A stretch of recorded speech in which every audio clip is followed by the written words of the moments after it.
আব্দুল্লাহ ইবনে উমর রাদিয়াল্লাহু তাআলা আনহু হইতে বর্ণিত আছে, তিনি বলেন রাসূল সাল্লাল্লাহু আলাইহি সাল্লাম বলেছেন, কোনো মুসলমান ব্যক্তি দুইটি জিনিসে অভ্যস্ত ও বৈশিষ্ট্যমণ্ডলী হইতে পারলে সে নিশ্চয়ই জান্নাতে প্রবেশ করবে। সুবহানাল্লাহ। জেনে রাখো, উক্ত বৈশিষ্ট্য হলো আয়ত্ত করা সহজ।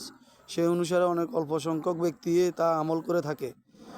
এক, প্রতি ওয়াক্তে ফরজ নামাজের পর 10 বার সুবহানাল্লাহ, 10 বার আলহামদুলিল্লাহ, 10 বার আল্লাহু আকবার বলে।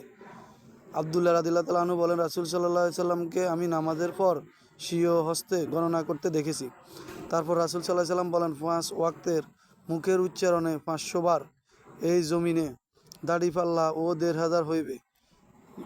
2, ঘুমে শয্যা গ্রহণকালে তুমি সুবহানাল্লাহ, আলহামদুলিল্লাহ ও আল্লাহু আকবার 100 বার বলবে।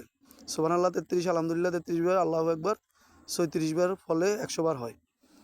মাঝে মাঝে এক এক দিন এক এক রাতে 1000 ও 500 গুণে লিপ্ত হয়, অর্থাৎ এগুলো পাপ ও ক্ষমাযোগ্য। সাহাবীগণ বলেন, কোনো ব্যক্তি এই সময় একটি ইবাদত কেন করবে না? রাসূল সাল্লাল্লাহু আলাইহি সাল্লাম বলেন, তোমাদের কেউ নামাজে অবস্থারত থাকলে তার কাছে শয়তান এসে বলতে থাকে, এটা করো ওটা করো, ফলে সে নামাজ ও ধোঁকাবাজির মাঝে রত থেকে অবস্থায় নামাজ শেষ করে। উক্ত তাসবিহ আমল করার শেষ সুযোগ পায় না। পুনরায় ও তোমাদের কেউ শোয়াশয্যা ও গ্রহণকালে শয়তান তার কাছে এসে ঘুমিয়ে পড়ার এবং ও তাসবিহ পাঠ না করিয়ে ঘুম পাড়িয়ে দেয়। হাদিসটি 3410 নম্বরে রয়েছে, তিরমিজিতে, ইবনে মাজাতে 926 নম্বরে রয়েছে।